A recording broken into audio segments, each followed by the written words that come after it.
안녕하세요. 달빛따르 진스입니다.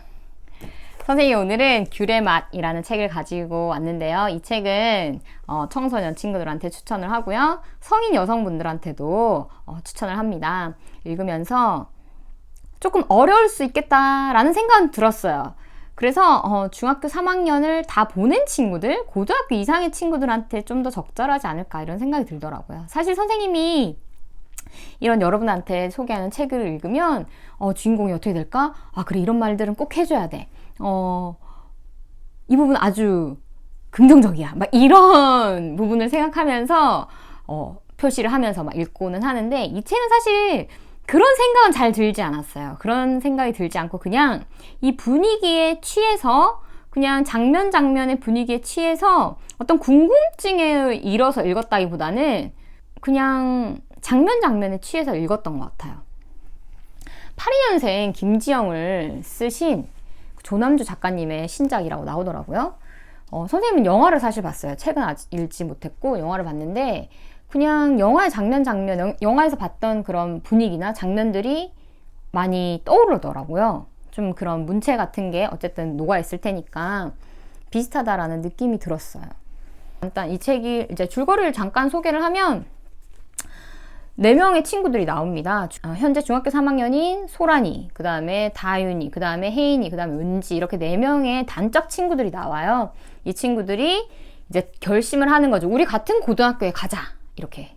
원서를 넣기 전에 떠난 그 제주도 여행을 떠나거든요. 그때 이제 결심을 하는 거죠. 우리 같은 학교에 가자. 이렇게 하면서 이야기가 시작이 되고, 그들의 이제 과거 이야기를 들려줘요. 그러니까 과거 이야기를 들려주면서 이제 다시 현 시점으로 돌아와서 이야기가 마무리되는 구조로 연결되어 있습니다.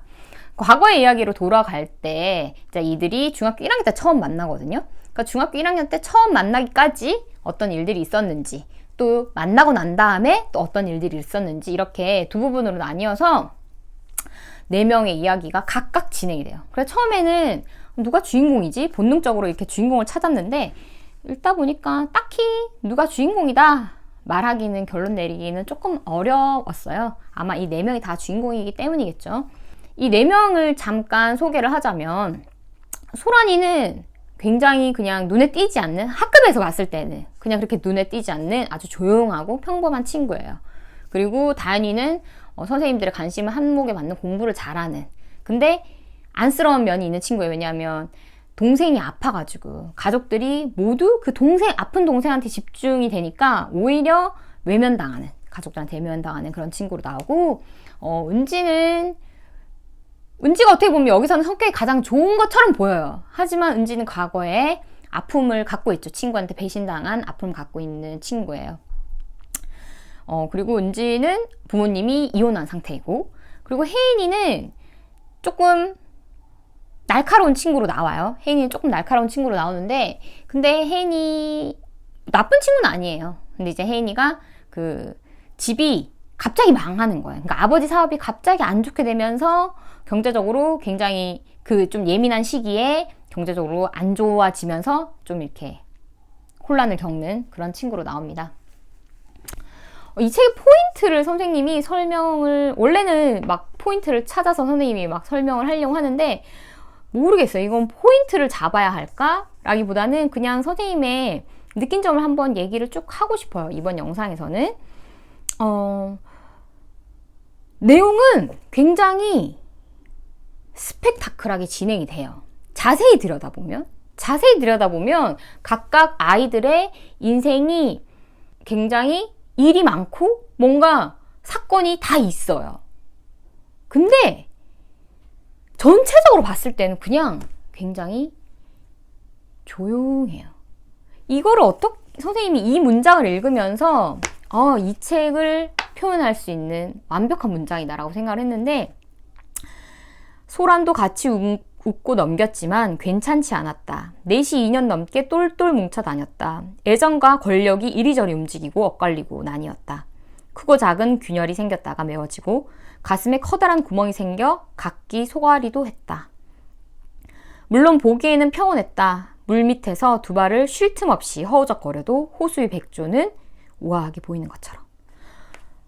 그러니까 이 4명이 겉으로 봤을 때는 그냥 쟤네 되게 친한 친구야, 별로 문제 없어 보여 라고 보이는 그 친구들인데, 속사정을 내부를 들여다보면 그렇지 않은 거죠. 진짜 이 책이 딱 그랬어요. 겉으로 봤을 때는 그냥 되게 평온한 소설처럼 느껴져요. 근데 세부적으로 보면 그 백조가 우아하게 서 있는데 그 밑에 막 발버둥을 치는 것처럼 굉장히 그 각각의 이야기는 굉장히 뭐가 이야기가 많아요. 그래서 선생님 좀 무겁다라고 느꼈던 것도 있고, 한편으로 그냥 덤덤하게 읽었던 것도 있고 그런 것 같아요. 굉장히 그게 작가님의 힘이 아닐까 하는 생각이 들었는데요. 그래서 오히려 조금 친구들이 어렵지 않을까 이런 생각이 들었던 것 같아요. 이런 분위기, 이런 것들을 우리 친구들이 이해를 하고 읽었으면 좋겠다라는 생각이 들었어요. 귤의 맛이라는 제목도 처음에는 이제 궁금증이 일죠. 무슨 귤의 맛? 이게 제목이 무슨 상관이지? 읽으면서도 도대체 이 제목과 내용이 무슨 관계가 있나? 이런 생각을 많이 했는데 이 제목을 절묘하게 설명하는 챕터가 나옵니다. 그 챕터가 어디냐면 그 챕터의 제목은 우리가 가장 친했을 때라는 부분인데요. 친구들이 제주도 여행을 떠나는 부분이 나와요. 은지 엄마 이제 보호자를 대동해서 넷이 같이 여행을 떠나는 장면이 나오는데요. 거기서 계획하지 않았던 감귤 농장 체험을 하는 거예요. 그래서 거기서 직접 따서 그 자리에서 먹는 거죠. 선생님도 사실 이 체험은 안 해봤는데 여기서 친구들이 너무 그 귤이 맛있다고 느끼는 거예요. 왜 내가 이때까지 귤을 많이 먹어봤는데 이 귤이 이렇게 맛있지? 라고 하는데 뭐 다양한 이야기를 얘기하죠. 뭐 내가 직접 밖에서 먹어서 그렇다, 계획하지 않았는데 먹어서 그렇다 라고 하는데 은지가 이런 얘기를 해요. 엄마가 그랬는데 우리가 마트에서 사는 귤은 초록색일 때 따서 중간 유통 단계를 거치는 동안 혼자 익은 거지만 이건 나무하고 햇볕에서 끝까지 영양분을 받아 먹으면서 익은 거라 그렇대. 선생님 사실 이 부분을 읽고 그렇구나 처음 알았거든요. 그래서 그럴 수도 있겠다. 그 유통 단계에 사실 시간이 걸리잖아요, 사실.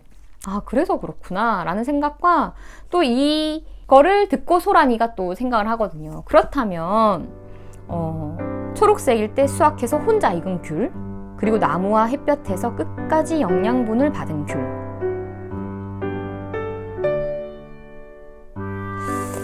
나는 그리고 너희는 어느 쪽에 가까울까? 초록색으로 된 귤은 이제 자기가 제한된 양분으로만 익어가는 거죠. 그리고 끝까지 달려있던 귤은 뭔가 영양분을 공급을 받는 거죠. 햇빛과 나무로부터. 나는 그리고 너희는 어느 쪽에 가까울까? 소란이의 이 의문이 선생님의 머릿속을 오랫동안 남더라고요. 나는 어디쯤에 속하는 걸까? 초록색과 황금색, 주황색, 초록색과 주황색, 그 어느 사이에 속하고 있는 것일까?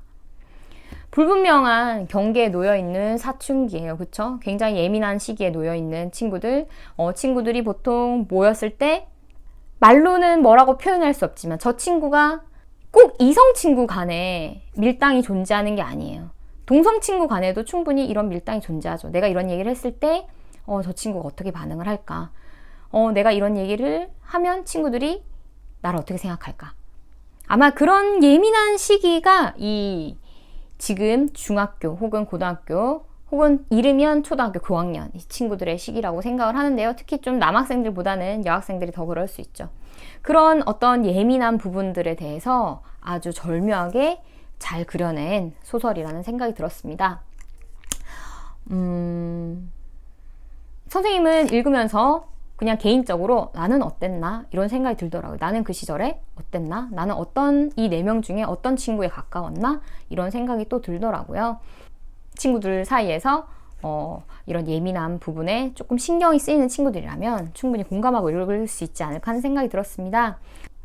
이들이 어떻게 되는지는 선생님이 결론 얘기는 하지 않을 거예요. 하지만 마치 영화를 보는 것만 같은 그런 느낌을 받았어요. 마지막에 이렇구나. 근데 앞으로 어떻게 될지는 아무도 모르는 거죠. 이들이 이렇게 할 수 있었던 거는 어리니까 가능했던 일이라는 생각도 들었고, 어떻게 보면 무모한 일을 하고 있으니까요. 또 어떻게 보면 그만큼 이들에게 그 존재라는 게, 함께하는 친구의 존재라는 게 중요하구나. 또 그런 생각도 들었습니다. 근데 그 결과는 아무도 알 수 없는 거예요. 그쵸? 이들이 어떻게 앞으로 될지, 자기의 선택으로 인해서 어떤 삶을 살아갈지는 아무도 모르는 거지만, 작가님은 마무리를 하십니다.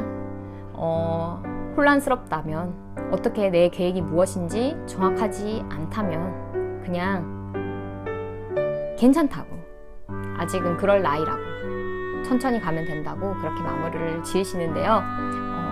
선생님도 동의했습니다. 여러분 때의 그 시기에만 겪을 수 있는 이야기들을 여러분이 이 책을 읽으면서 공감하고 위로받을 수 있으면 좋겠다 생각이 들었습니다. 윤쌤 책책책 오늘은